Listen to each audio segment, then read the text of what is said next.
Good morning, everyone, and welcome to our Marketing Career Week panel. This is the final panel of Career Week for the fall of 2018.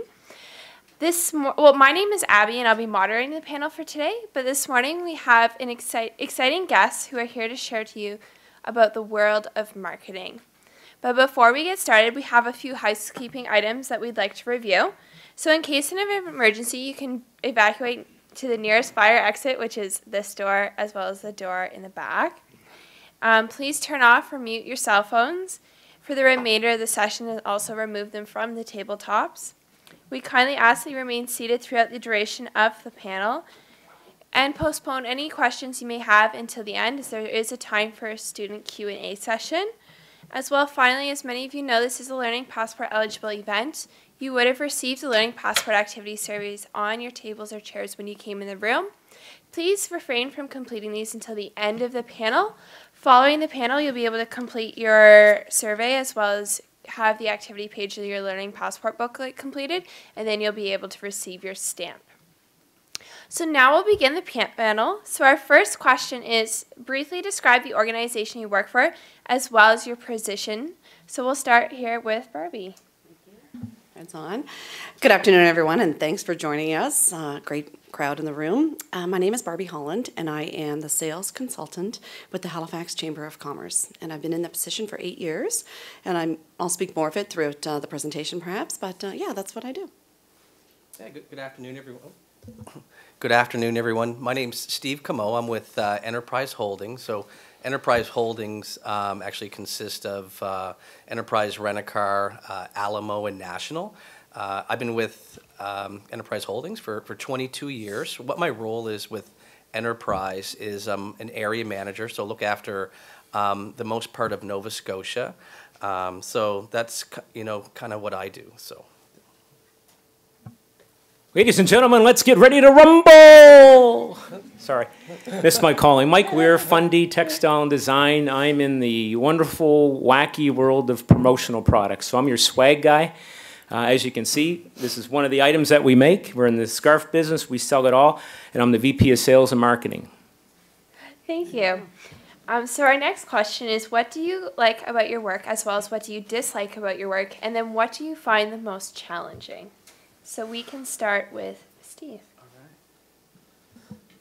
All right. So let's start with what I like about my work the most. And I don't know if anyone has any friends or relatives that work with Enterprise Rent-A-Car, but it's a fantastic company. You know, one of the things that really had attracted me to Enterprise is the competitiveness. It's one of those companies that you really never feel like you're there because you're always competing against what you did the same month last year, what you did year to date, compared to what you did last year as well, So they found a way to really break down the metrics of the company so they could put everyone on a level playing field. So it doesn't matter whether you're running a store of 100 cars or a store of 300 cars. Each component of the income statement's broken down, so you really know where you stand amongst your peers. So, as for that's really the main thing that I like. It's a great organization as well. Founding values are really strong. So, again, it's a company that really pushes you. So that would be what I like the most. As for what I don't like, I think that was part of the question as well. There's really not a whole lot. I think that one of the challenges I think in any organization is the ability to continue to retain your top talent. And I guess that would be one of the things that can be a little bit frustrating when people don't understand the importance of kind of, getting a little bit of attraction with a company, having a little bit of resilience. So, I guess that would be one of the things that, maybe I don't like, where people maybe don't see the big picture and don't give it enough time to kind of get into the culture. So, thank you. Let's go to your left. Mike. What do I like about my work? Well, the really interesting thing that we get to deal with on a regular basis is taking a logo or a brand and then putting it onto an image to promote that particular brand. It can be a t-shirt, it can be a jacket, it can be a mug, it can be anything. And that's one of the exciting things that the client really gets fired up about is when they've, especially if they're a new startup, they haven't seen their brand out there yet. And promotional products, believe it or not, they're everywhere, and I see already a few in the room. So that's one of the exciting things, that we get to see the brand out walking around on giveaways and so on. What I dislike, losing business. It's a very competitive business that we're in. It's almost like the coffee business. There's lots of flavors. So in the promotional products business, we have to compete with the internet. And Fundy Textile has actually been around since 1984. Our head office and production facility is in Truro. And so we've actually grown the business quite a bit outside of this area. We're down into the States as well. So even though we're just a local company, we're a multi-million-dollar company outside of the local area. So losing business is one of the things I dislike. And what do you find the most challenging? Well, the most challenging sometimes is trying to find product. Because of the internet, a lot of people will tend to go onto the internet to do their searching for their promotional products. And it's sometimes hard to find products that we may not service because of our supplier base. The good news is that we deal directly with China on some things, so we can actually have things custom made as long as the customer has the time to wait for that product. Thanks. All right, what do I like? Well, I'm fortunate to be able to say what do I love, because I really love my job as a sales consultant at the Halifax Chamber of Commerce. I love helping people. So I think if you're in marketing or if you're in sales, they all blend. You really do have to make sure that you enjoy the everyday person. And for me, I love helping, being a consultant, showing them the value and the opportunities that we can provide as a chamber to help them grow their business. And when they come back to me and say that maybe an introduction that I made helped them in their career or in their job and in their bottom line in revenue, or maybe sustained their position here in our region, if they've just recently moved here, and the introductions you make or the opportunities you present, that really does make me, might sound cheesy, but makes me have a good night's sleep. So you got to be passionate about what you do. So I love what I do about the chamber and helping businesses grow, really. What I dislike, that's very limited, but I think if I were to say what I dislike is sometimes too many people and too little time. There's only one of me, and we have a strong team of 16, but we have 1,660 plus members, and I would love to be able to reach out to every one of them on a regular basis, but that's just not sustainable. So I think just too little time for me to be able to be that personable with everybody. And what do I find most challenging? I would think, yeah, just getting out to everybody and make sure everybody hears what we're all about and spreading the message. So we do a really good job of that through our social media and our advertising opportunities, but there is, again, only so much time. So just making that personal touch, I think, is really important. And we try to do that with our members 3 times a year. So I think we're on a good track, but for me, sometimes it's just even bringing it more so to the table. Our next question is, how did you end up where you are today? So this could be you studied marketing in school, it was part of your career plan, your education, you did a co-op, or you kind of landed the job that you got out of just landing the job. All right. Well, I guess I'll start. So I actually am a former student of MSVU, so graduated in 1995. Nothing looks familiar to me here. I guess maybe I had a little bit too much fun in university. So, kind of looking about how I got to where I'm at today. I finished my degree, and after I graduated from school, it was time to get a little bit of work experience. So I kind of stepped out of my comfort zone a little bit. I ended up moving to Toronto for a little bit. I think I ended up lasting about a year, but it really gave me the opportunity to gain a little bit of traction and some experience in regards to customer service and sales. So from there, I heard about a company called Enterprise Rent-A-Car. Wasn't too sure about them. I didn't really think the idea of renting cars sounded that much fun. But I said I took a chance on them. I really liked the idea of a management trainee program, learning the business from the bottom up. So I said, hey, you know what? I'll join. So I ended up packing up at the time, I think it was Z24 or something I was driving. I don't know if you guys can remember those cars. But so I ended up going to Prince Edward Island at the time and started my career there. And, from there, really, it was about, just learning the business from the bottom up and really concentrating on 4 things. So when I look at the things that were most important to me was, first and foremost, customer service. So our ability to really just take care of our customers. Secondly, I knew it was going to be important to grow our business. Obviously, in any business, as you continue to grow, you become more profitable. So that was really a lot of, beating the pavement, making a lot of friends out in the market. So at the time, Enterprise Rent-A-Car was really a young company within Atlantic Canada. We were only here about 2 years at that point. So, that was a big part of my role, was the outside sales and marketing, and really just getting people to trust us and understand that if we deliver good service, we're going to continue to grow. So the other two things that were really important as well is just really understanding the basic economics of just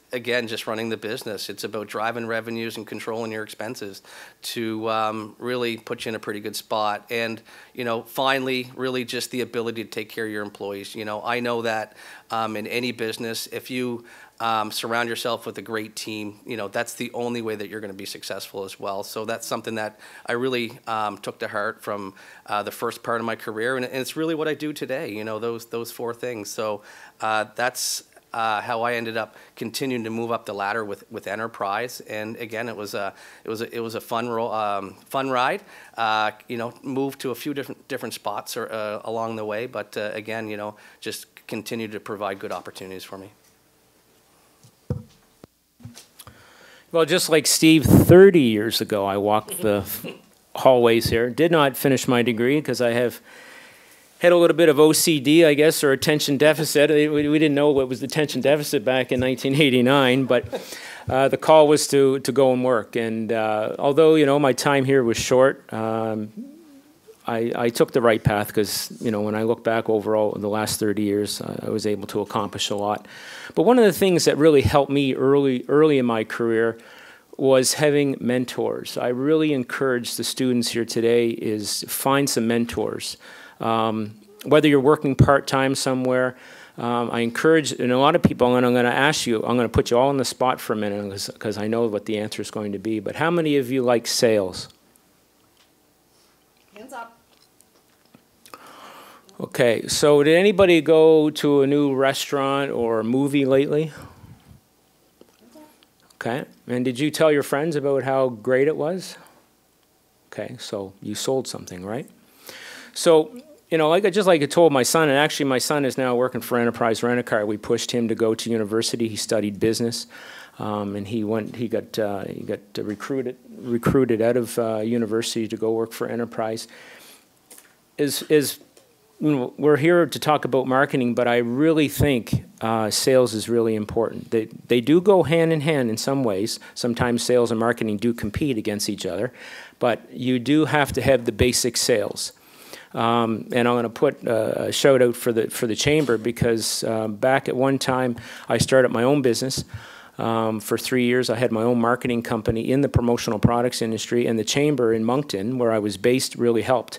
So you become a member of the chamber, you instantly become, friends with 500,000 members. How many members, Barbie, do you guys have?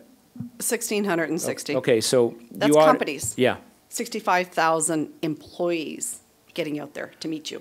Exactly. So it's important. Get involved with the chamber. When I was involved in the chamber as the chair of the golf committee in Moncton, we used to have students actually that would come and sit on the committees. So I encourage you to get, to plug into the chamber. There's lots of events going on around the city. It's going to open up your network for marketing, business contacts is really important because at the end of the day, you submit, a resume like everybody else. How are you really going to stand out? How is your resume really going to stand out? So I really encourage you to network and start to look at other areas other than that. So did I study marketing? Yes, I did study marketing.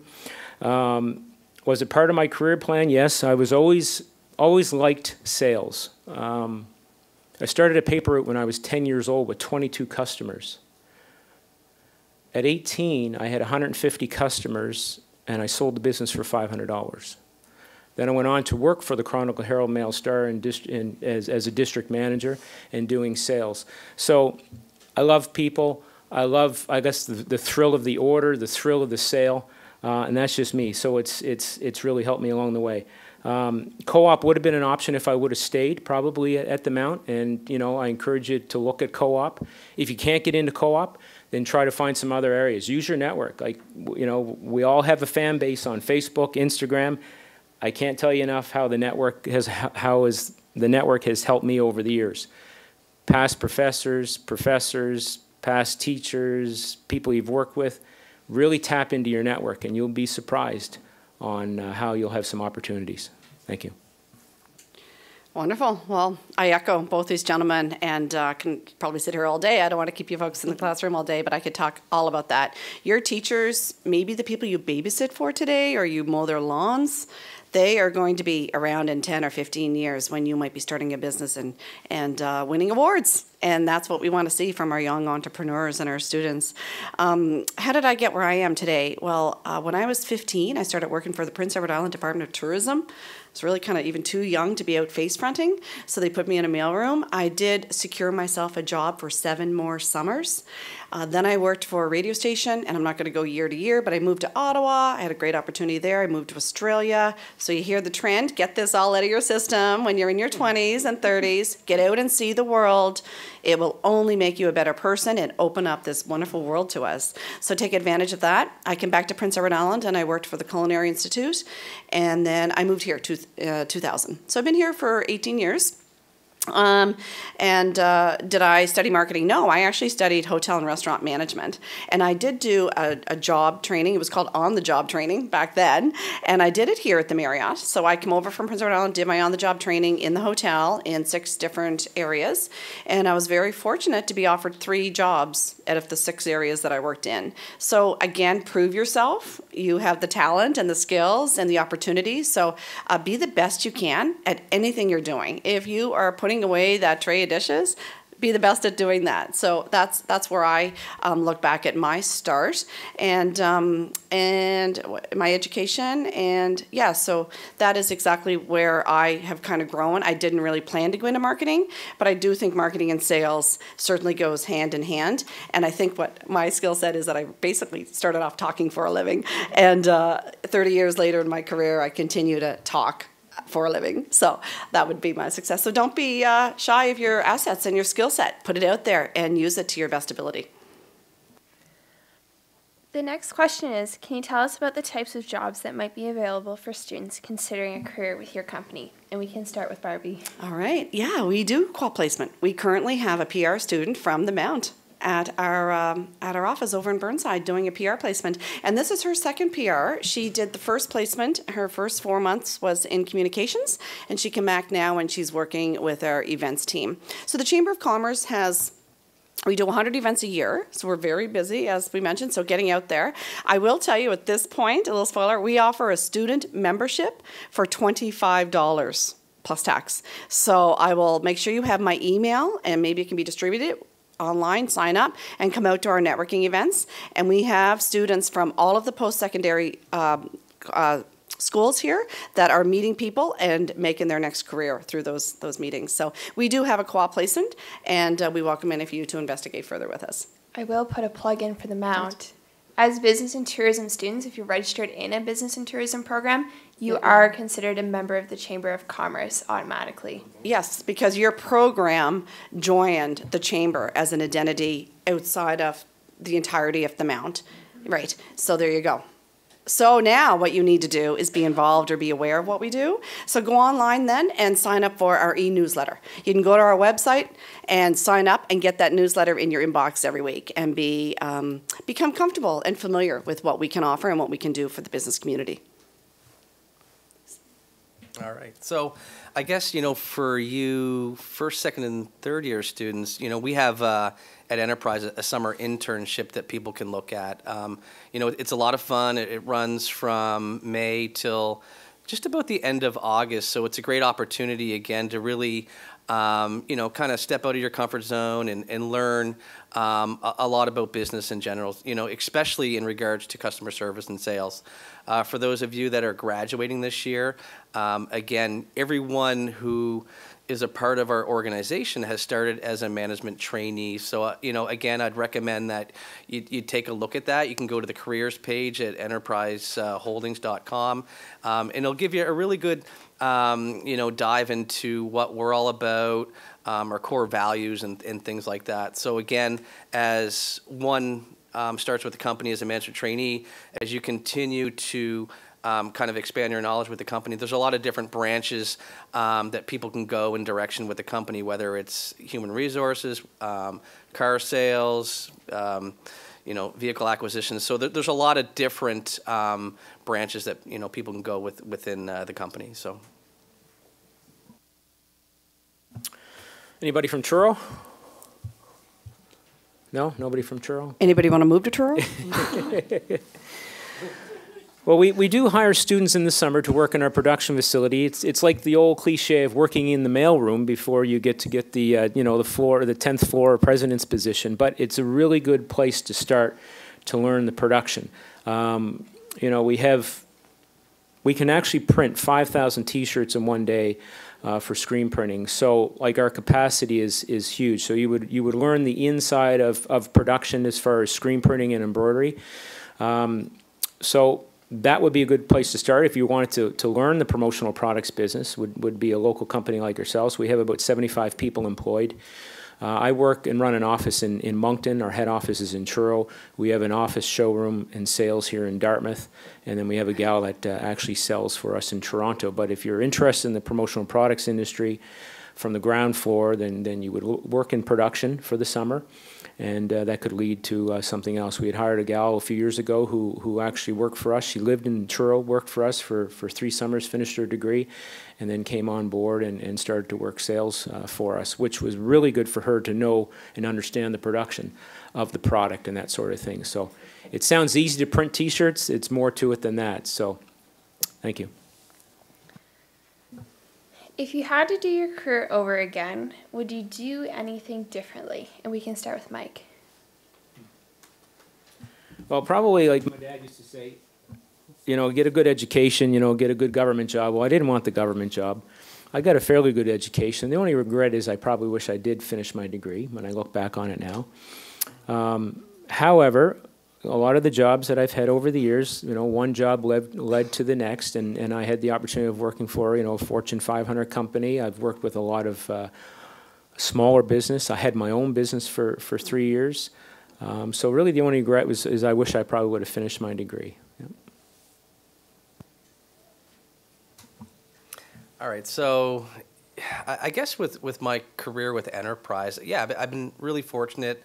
Along the way, I had really good mentors and, continued to move up quickly with the company. So, in regards to my career, I think I've just been really fortunate that a company has been able to reward me very well. So I really don't have a whole lot of regrets myself. I think that if I'm to give any advice to some folks that maybe started with us, I think it's maybe just looking at big picture a little bit and, kind of stepping out of your comfort zone. So for folks that, are starting early in their careers, I think it's important to understand that it may mean having to move around a little bit within, whether it's Atlantic Canada or outside of Atlantic Canada. I think that when looking at opportunities for getting promoted and moving up with an organization quickly, I think that, again, if you kind of can look at those opportunities, you're really going to give you a big advantage over a lot of other people, because in some markets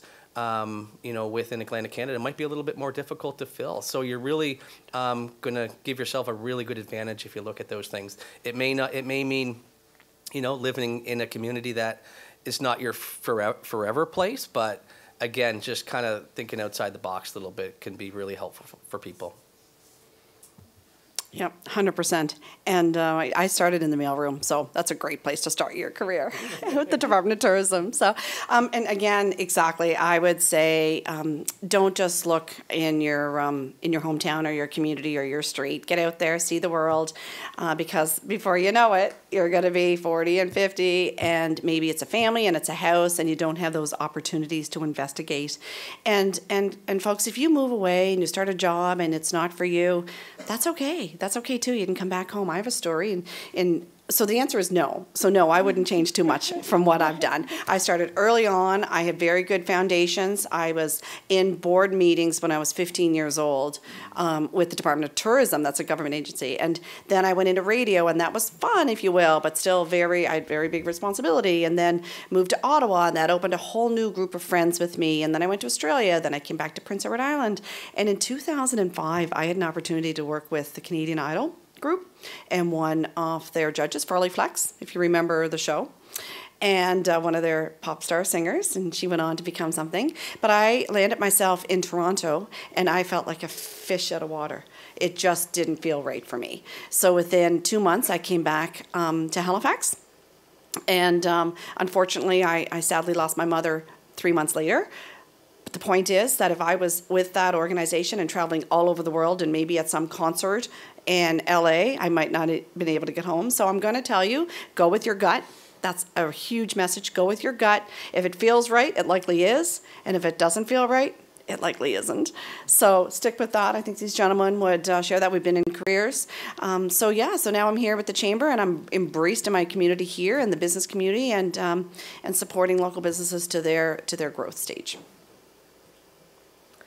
Our next question is, what sort of positions should students seek out after graduation in the field of marketing? And we can start with Steve.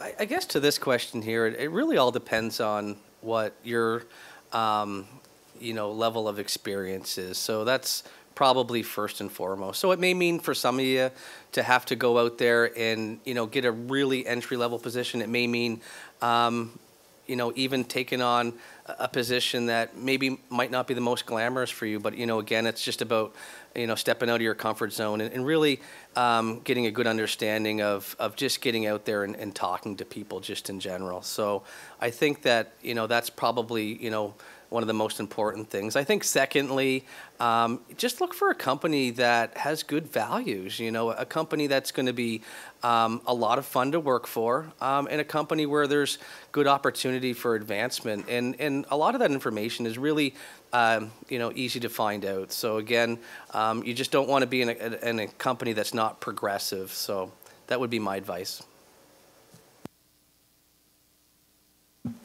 Well, I'm the sales guy, so I always come back to sales. You're going to go into marketing. What is marketing? Like, what are you going to market? You'd be surprised. You're going to study marketing. You'll all probably get a degree in marketing. And it'd be nice if we all went fast forward 5, 8, 10 years to see if you're still in the marketing field. But I truly believe you need the basic sales. You need to be able to talk to people. You need to be able to critical think. And, you need to be able to, react if a customer is not happy. Like the basics that have helped me over the years have I can't tell you enough. You got to have some basic sales training. You got to have some face-to-face contact. In today's society, unlike when we were back in high school in the 80s, not to tell you how old we are, but we never had social media. We never had the internet, right? And it's great. It's a great tool. We use it today. But it's very important that you get that hand-on experience with customer service and get in with a company. Mentors, I had a lot of great mentors. I really speak to that. I really think you should try to find some good, strong mentors. Companies that have a succession plan. I know a few people that I grew up with. They got into some really good jobs because they took term positions. We all want to have the full-time job. We all want to have, the big salary, the expense account and so on. But sometimes when you're trying to break into a company, you may just want to just try to get in with a term position. And a lot of companies will do maternity leaves. Maybe that's an opportunity for you to come in excuse me, as an assistant working with marketing, because you'll touch a lot of things before you actually maybe get the big marketing position because you have to have the experience. You have the title of a degree, a bachelor degree in marketing maybe or management, but you got to have the experience. And one of the things they're going to ask for is, do you have sales experience? Are you afraid to talk to anybody? Not to say that you have to sell all the time, but they want to know that you have the basic experience of dealing with people. Okay. So I would encourage you, like if you're not in sales, not say that everybody runs out and get a part-time job in sales, but sales-related positions, whether it's retail, whether it's, selling coffee, working in a clothing company, movie theater, anything that touches face-to-face, very important. He stole my thunder. I'm like, yeah, Segue. it's written down, segue. Customer facing. That's, you need to do that. Customer facing. Don't run away. Don't be shy. You walk into a room, walk up and introduce yourself. Do that. We're all here. We all put our pants on the same way. At the end of the day, we all want the same things out of life. We want to be successful. We want to have a good day. We want to be fulfilled. We want to be passionate about what we do. So customer facing and get out there. I'm sure some of you have friends that might be app developers, right? Yeah. How many of those people want to get out there, right? No, they don't. They're comfortable behind the computer. Typically, marketing and salespeople aren't. So you've chosen this industry and this career for a reason. So use it to your full advantage and just get out and meet your clients, meet your customers, meet those new people that you have the opportunity to engage with. And what I always say to people, I'm talking about the chamber, is use us. Use the chamber to help you grow your business, grow yourself, engage in your network. Use the chamber and just be face-fronting to your customers and your prospective customers too. That's the other message. You never know who is around the corner. We do have a very successful entrepreneur startup, and one of her role models, I believe, is someone that she babysat for. She's now 35. 20 years ago, she babysat for this person, and now he's on her board. Guess what? She's successful now, and she went out to him. Can you return the favor? Mr. So-and-so, can you be on my board? And that is huge for her to have that relationship. So you're starting it all right now, and you're in a very, very good place to start keeping those relationships open and keeping all the paths of communication available to the people that come into your world today, including your instructors here at the Mount. Yeah. Perfect. So our next question is, what particular skills, attributes, or training make a candidate stand out from the rest when they apply for positions? So do part-time jobs, extracurricular activities, volunteer work, etc., like societies, as well as volunteering on campus or with like external organizations, have an impact on their chance for employment with your organization or just like in the organization in general? And we can start with Steve. All right. So yeah, first of all, yeah, all those things that you mentioned are certainly important. You know, on top of that, some of the things that, you know, I look for when I'm interviewing candidates would be confidence. I think that that's really important. So continue to work on that. There's a lot of information out there that can kind of help people, and you can practice doing interviews with a friend or a parent or whatever it may be. I think as well, communication is going to be important. So again, that really goes hand in hand with the confidence and communication as well. On top of that, you know, I think personal brand. So, you know, when you go into the interview process with a company, just look your best. And I think that when we look our best, it gives us that added confidence as well. So I think that those are probably some of the things that are really important to me. On top of that as well, I think, you know, really people that are competitive, and you can really draw from that, from your experience as well. And, you know, not everyone's going to have a lot of work experience, but I think you can draw from, you know, a lot of your experience through university as well. You know, your ability to balance your work life and school life and social life, all those things. Some of the, you know, leadership roles that you've taken in a lot of the group projects that you've done as well. So I'm sure that all of you guys are a part of that. So you can really draw from a lot of your experiences through university as well that can really come out throughout the interview process as well. So those are my thoughts on that. Okay, social media. Who is on Instagram? All right, I figured everybody. Twitter. Okay, few. Facebook. Okay, what about the business platform called LinkedIn? Oh, good. Okay, so you've already created a profile. Perfect. LinkedIn is actually a very strong tool that's used by business people. I'm sure Steve probably frequents it too. I know I do. And this is, I just want to give you a caution on this. This is not a social media platform to talk about, you know, your late night party or what you had for, you know, pizza, you know, this morning. This is an opportunity for you to network, to share insight on maybe things that you're interested in, follow companies that you're interested in, and also I have people frequently, just out of the blue, just send their resume to me. They're in marketing, they're in graphic design, because we have a lot of people that come to us for graphic design, and we hire some, and some that we do some freelance work with. But if you haven't embraced LinkedIn to its fullest, then look at it a little bit closer, because this is going to be part of your opening chapter before you hit the streets with your degree. If you're doing case studies now, love them. I hated doing them, but they're good to do. And if you're doing any public speaking, because you're probably doing presentations. Have you started doing presentations yet? I think it's third year. Is it third year presentations? Business? That's going to give you an opportunity to help you with your public speaking. If you're not confident enough about public speaking, then there's actually a lot of different organizations around the city that offer public speaking courses. And for students, there'd be a discount. So if you ever wanted to learn about public speaking, I know it kind of seems foreign, but these are a lot of the basic tools that you're going to need to hit the road running. Okay, so I plug into that. I think that's it for now. Thanks. Okay, so what kind of skills? I believe that being competitive is a great thing. And the world we're going into, you need to be competitive. And that's not meaning pushing someone out of the way to get what you want, not at all. But it's being competitive with yourself and not settling for anything less than what you want. So being competitive. And so if you're in sports now, how many people are in sports or play sports? Yeah. So how many people are in the arts? Do something artistic. How many people do fundraisers? Or do some sort of sales, or how many people have a sales job or have a part-time job? This one's over your hands. Okay, there we go. All right, so if your employer, you're in sales, had a little weekly friendly competition, who sold the most, you're gonna get something, you're gonna go for it?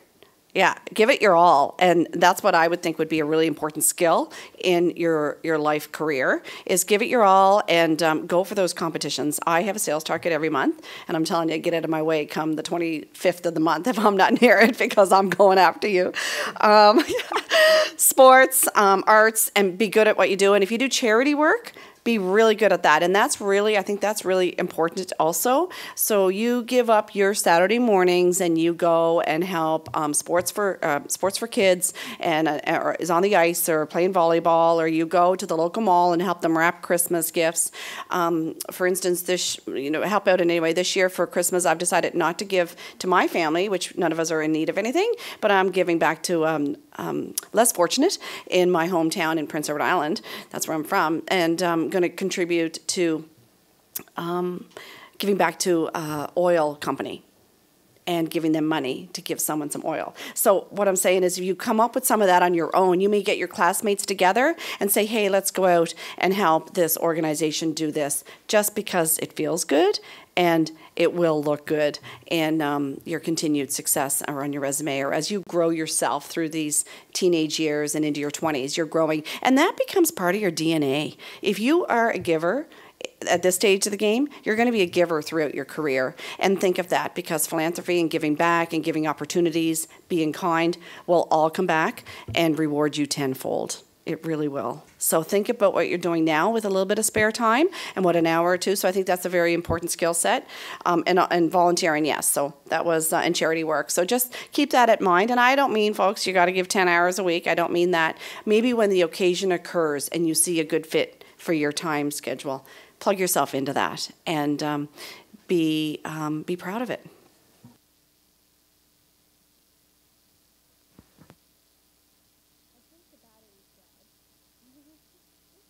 Yeah. Oh, there we go. Sorry. Unfortunately, I think the battery died, but we're just going to go with it, because obviously adaptability is a skill set you want in marketing, because you're dealing with people. So our next question is, do you have any advice for marketing students heading into the workforce? We can start with you. Start with me? All right. Well, I kind of just sort of left off on that on my last comment. I guess the consistent message with me is to be passionate. You heard me earlier say, what do I like about my job? It's more what I love. folks, it's a long time to retirement. When you're looking at being first year, second year university, it's a long time. So pick something that you love, and certainly get the most out of it throughout the journey. Be kind and caring to all that you meet. Again, this was my message earlier. You don't know what neighbor, what instructor, what teacher, what coach is going to come back in 10 years and be very valuable to you in your career. And be consistent and be reliable. I'd love for you to write those words down. Consistent and reliable. Because no one wants to see someone that is inconsistent. They expect an order from you or a sales or a promise from you one week, and then the next time they're like, oh, that was really good service. I'm going to go back to them for my next job, and it's not so consistent. These gentlemen that are national-wide and running larger organizations can speak to that. Be consistent and reliable, because that is money in the bank through your career. And a return client, and it's much better to keep a happy client than try and go to get a new one. So value those people that are supporting you, and even write little thank you notes. If you really appreciate something that they've done for you, write that thank you note. Write that thank you note, not an email or a text, and sort of let yourself stand out and be out of the box, and just be memorable. Make sure that they remember you. That's what I would close with. Yeah, well, I do like a lot of those thoughts. I think, first and foremost as well, just make sure you do your research on the companies that you want to work for.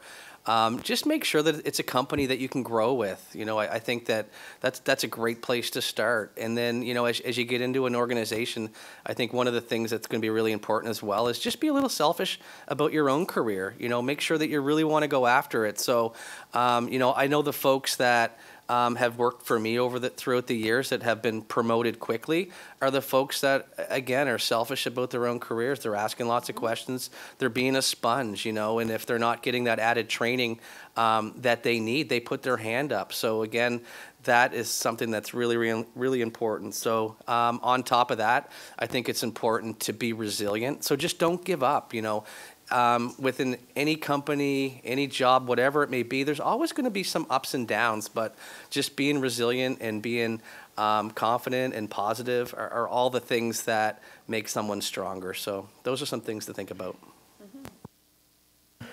Yeah, research is really important. And I'll tell you, follow up, follow up, follow up. It all goes back to the basics. You just don't submit a resume and wait for them to call. They're not calling.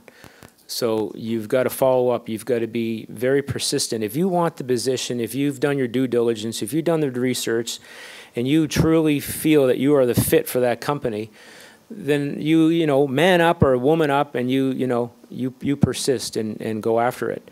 One thing that's helped me along the years is I like to read autobiographies of professional business people, and these could be local people. These could be, your Jeff from Amazon or any of the big Fortune 500s.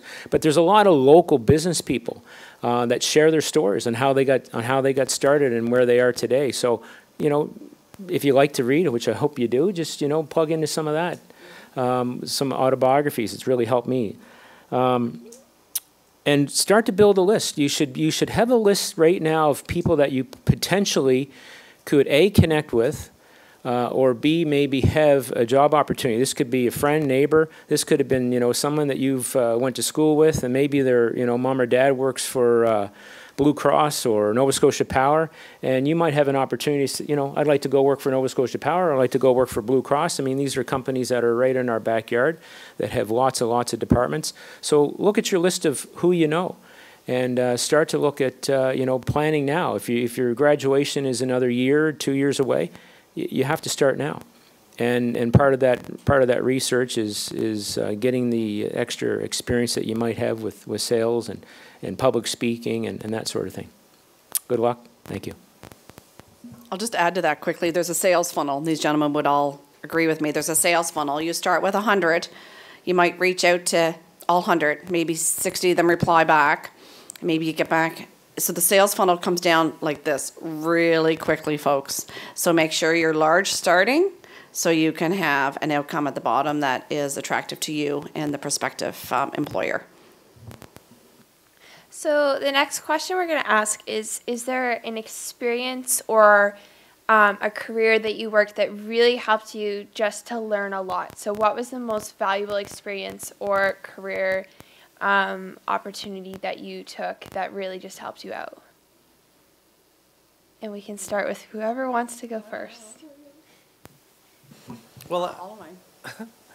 I think for me, it was really my first sales position that I did have out of university. Again, I kind of jumped out of my comfort zone and moved to Toronto at that point. And, for me, I was moving to, a city that was much more diverse than I was used to. So it gave me the opportunity to really work with a lot of different cultures. And that was something that really, really helped me all through my sales career.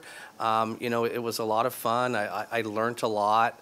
And again, it was a sales role that, was a little bit more difficult. So, understanding, the value of just kind of working through a lot of more difficult challenges and things like that. So I think for me, that gave me a really good foundation for myself.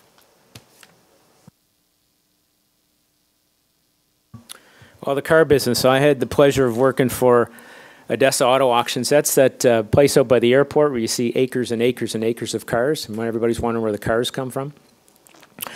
I got into that business because of my sales and marketing experience and ability, but I had to learn the car business. I had to learn what cars were worth and had to learn about, different things when cars mechanically broke down, because we were challenged on sales sometimes. So we had to work with car dealerships if the motor was banging or if the transmission was loose, and I had to learn the car business. Was it hard? Yes. But one of the things, one of my mentors along the way had suggested, and it's still, I still remember it today, and I wrote it down, is that, your toolbox. What's in your toolbox? Do you have the right tools? And so that stuck with me, and and again, I've taken that forward with other jobs that I've had over the years. So you got to check your toolbox. Do you have the right tools? And if you don't have the right tools, you have to talk to some people and get the tools. And the tools could also be translated to training. Do you have the right training? So make sure you have the right tools in the toolbox. Oh dear, I don't know what job. They've all played a significant role in making me who I am and bringing me to where I am today. But I think I might be very real and going back to my tourism. When I was a teenager and in my early 20s, I had this role that required me to be accountable and dependable and timely. So all those time management, I had to dress appropriately to walk into a boardroom with other government employees. I was responsible for certain projects, and if that didn't roll out, it came back to me. That was a bit of responsibility, but they certainly surrounded me with the tools and the opportunities to take on a leadership role within my departments. It was a marketing department at the tourism, PI Tourism. And then when you get into radio, it's something different. In Ottawa, I ran after-school programs. I had 500 children and 27 staff, so that gave me a leadership role. We're taking care of people's most prized possession, their children, and that was huge. And then back here, I've had different roles along the way. I think letting my managers know that I'm capable and proving that, and letting them give you the rein to move forward in your career. So I think my very early start in those tourism days really formatted me and molded me to be what I expect now. And I'm very driven, and I'm sometimes very hardcore with presentation and how you look and how you're showing up on time, being accountable. All those things are really what makes you stand out from maybe other people, and it's all in your DNA. So you can either make it amazing or let it slide a little bit, and that's determined by you. So what we're going to do now is we're going to open the floor to some student questions. We have a microphone that will be brought to you, so just raise your hand super high, and we'll bring in the microphone. Please introduce yourselves to say your name and then proceed to ask your question, and we have time for plenty of questions, so don't be shy. Ask as many as you like, and do raise your hand super high if you want the mic.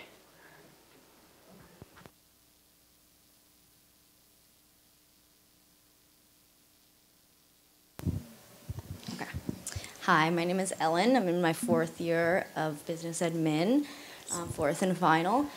My question is for all of you. When you were first entering into your careers, did you have any obstacles or like hiccups in your careers that that stick out to you right now? Okay, obstacles. Oh, and like, how did you overcome that? Yeah. Think about that. Okay, so one of the obstacles that I had was I was recruited from, I was working in this sportswear industry. I went from fitness. I went from doing sales and marketing for New Bodies Fitness Centers, which had sold out a few years ago to Good Life. So I was working in the sportswear business, which was a father and son connection, and that's what invited me into the car auto auction industry. The biggest obstacle for me is that they wanted to hire me, but it was coming with a very decreased in salary. So the expectations of I had a young family, I had my first child at the time, my wife was working, but it was a $15,000 go back. And a lot of people say, well, you left a job and you gave up $15,000 to go work for another company, and I can say, yes, I did.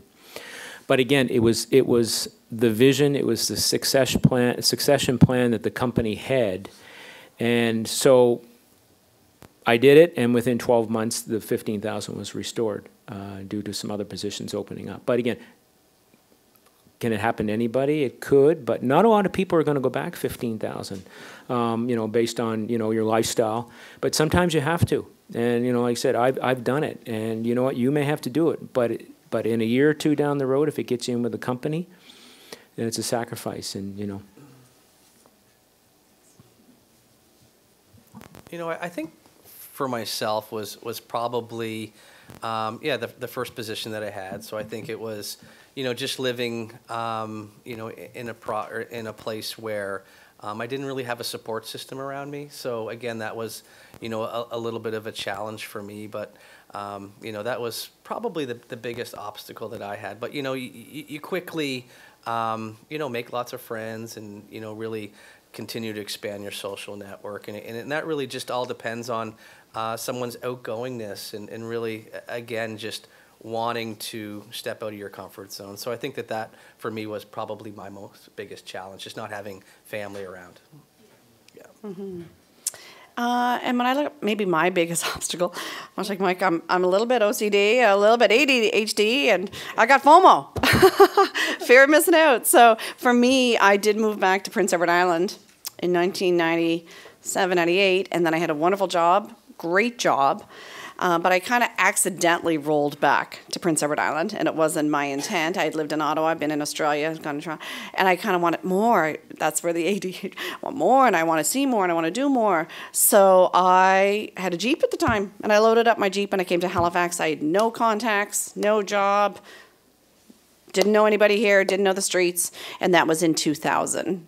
And I'm very blessed to be proudly involved and engaged in our wonderful business community and offering opportunities like yourselves here today. So I think it was, I had a great job, but it wasn't feeling right just being, and I have a house in PEI, I'm there all the time, but I wanted to see more and still do more. So don't ever be stifled and think that you have to stay where you are, right? Make those changes, get up. Like I said, you can always move back, come back. I will be in PEI in probably 10 years, retiring, and that's the time for that. That wasn't 20 years ago.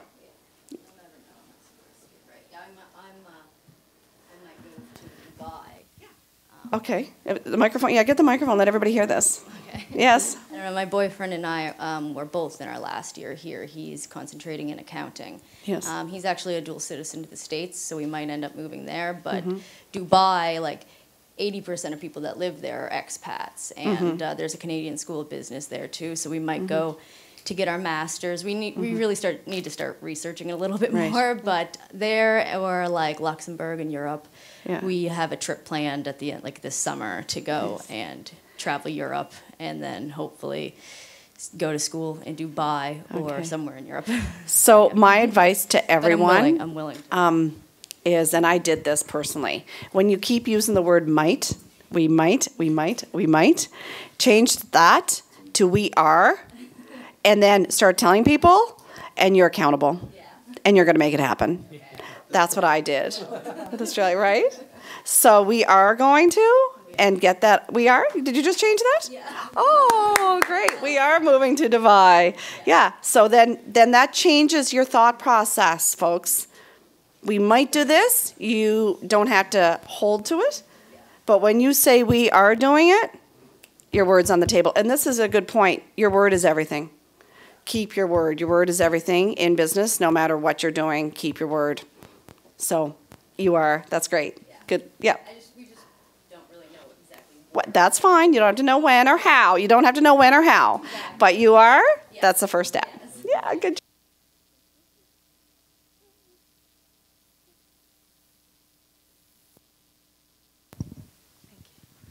Hi, my name is Yvonne. I just have a question. When you think back of your 20s, when you think back of your goals, do you feel like you reached it or you have achieved more? And do you still have the eager to even achieve more than that where you are now? I hope it was clear. Yeah. I can sort of tune into this. Yes. When I was 6, I was very competitive. So I'm meeting people now that went to high school with me. I go back home and I meet them, and they'll say, you haven't changed a bit. And I'm like, oh, my God, I haven't changed since high school? Are you kidding me? But I think I am the person who I was when I was 6, 7, 8, 10. I was very competitive in sports. Now I'm competitive in work, in sales, and healthy competitive. It's a healthy competitive. And I'm driven. And my morals and my passion, people, my morals and my values would be exactly what I was when I was a child and into my teenage and definitely into my late 20s or in 20s in my working. And I do meet some of my ex-employers in Ottawa and Prince Edward Island. And I am, I would definitely think that I'm the same person that I was then. And it's just, I've just aged a little bit.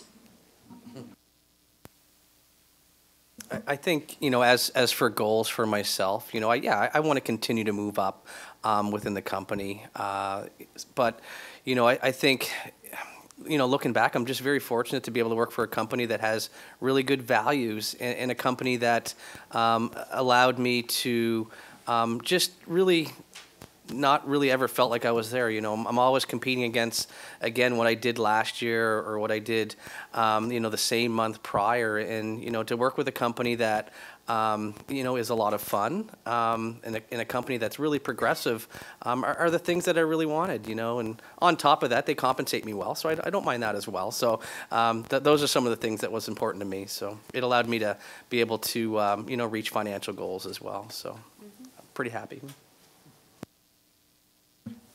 No, we're not finished yet.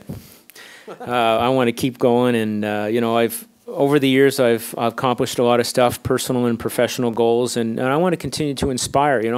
On behalf of myself and Mount St. Vincent, this is a great open forum that I never had the opportunity 30 years ago to to talk with students. I think it's really important, and we're just local or basic people just like you guys that just have a little bit more experience, and I think this is really important. So shout out to the program for doing this, and it should probably be done more, and I think it should actually be done in high school. We need to continue to inspire the younger generation, and like I said, we didn't have the internet. You guys got the internet, so you're also teaching us stuff too. But no, I want to keep going and keep inspiring people and keep keep going. Yeah.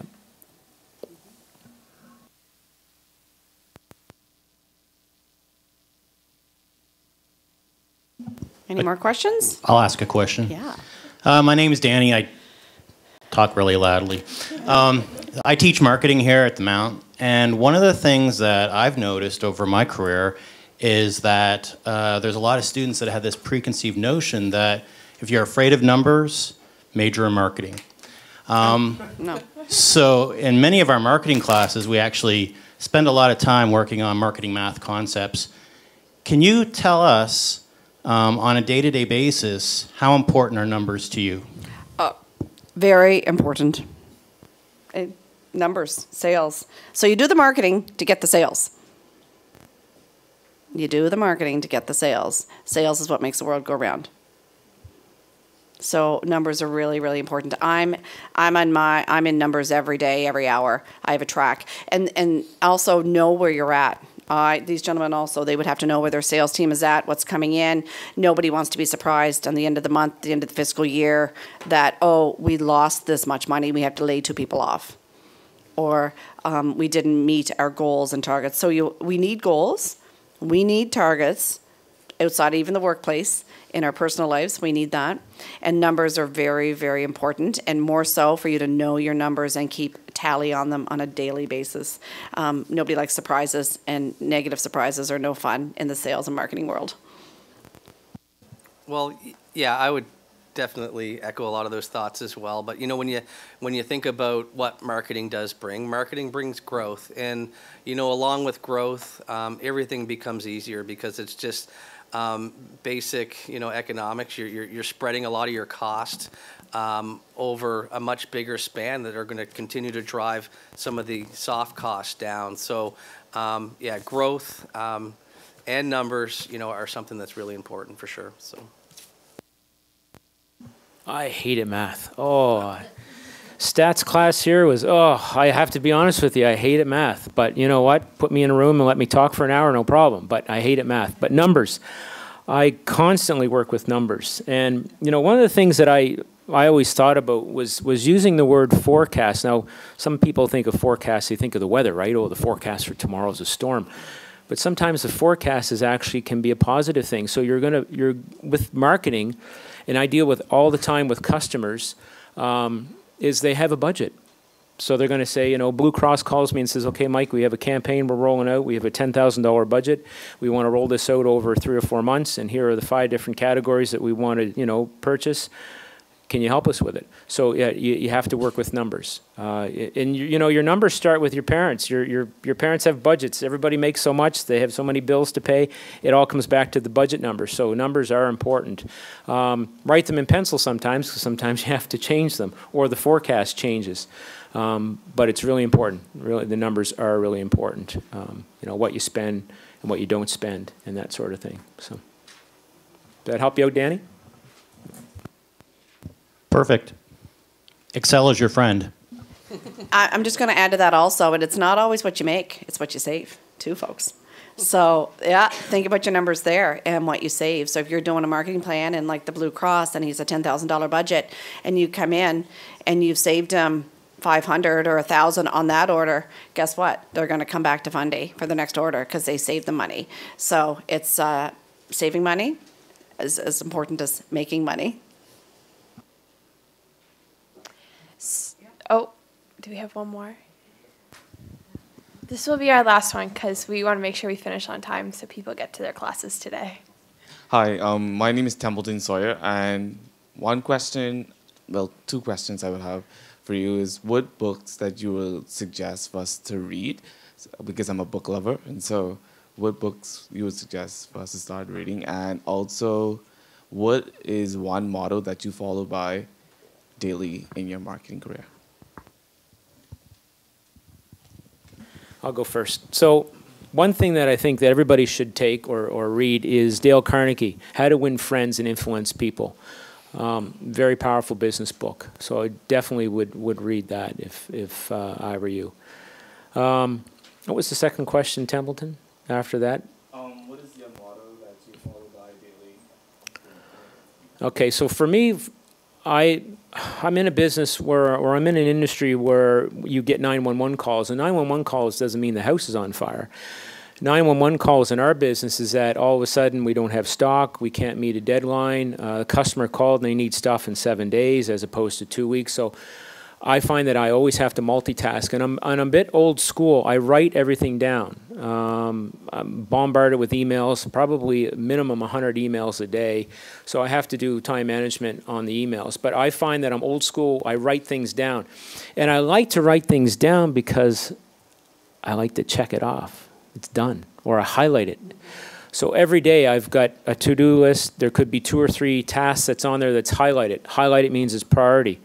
It has to be done. So again, it's old school. It's always worked for me. I write things down. Now, your generation might want to type it all into your phone. Well, me, no. I have to write it down, and that's just what works for me. You know, as for a book that I read recently, was Monday Morning Leadership. You know, it was pretty quick read. Probably a little bit more on the management side. But as for I guess a motto or something to live by, I think it's just important to be positive and surround yourself with good people. I think that you're only going to be as good as the people that you surround yourself around, and I think those things are really important to have positive influences in your life to make you a better person as well. So. For a book, I'm going to go with The Wealthy Barber by Dave Chilton. It's been around and around twice. Yep. And Dave actually came to Halifax and spoke to our business community. And it just kind of gives life skills about your future and your planning and how to set yourself up for success financially for the years to come. Piece of advice that I would give is to be kind to all. You don't know what someone's morning is.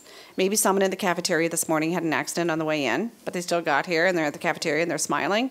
You don't know that. So I think my advice is just to be kind. You don't know what anyone else is going through in life, and life can throw us some punches. And people don't always remember what you did, but they will always remember how you made them feel. You'll always remember how you made them feel. If you make them feel special, if you made them feel welcomed in a room, new person coming into the cafeteria, they will always remember how you make them feel. Thank you. So we'd like to give our panelists a big round of applause for being here today.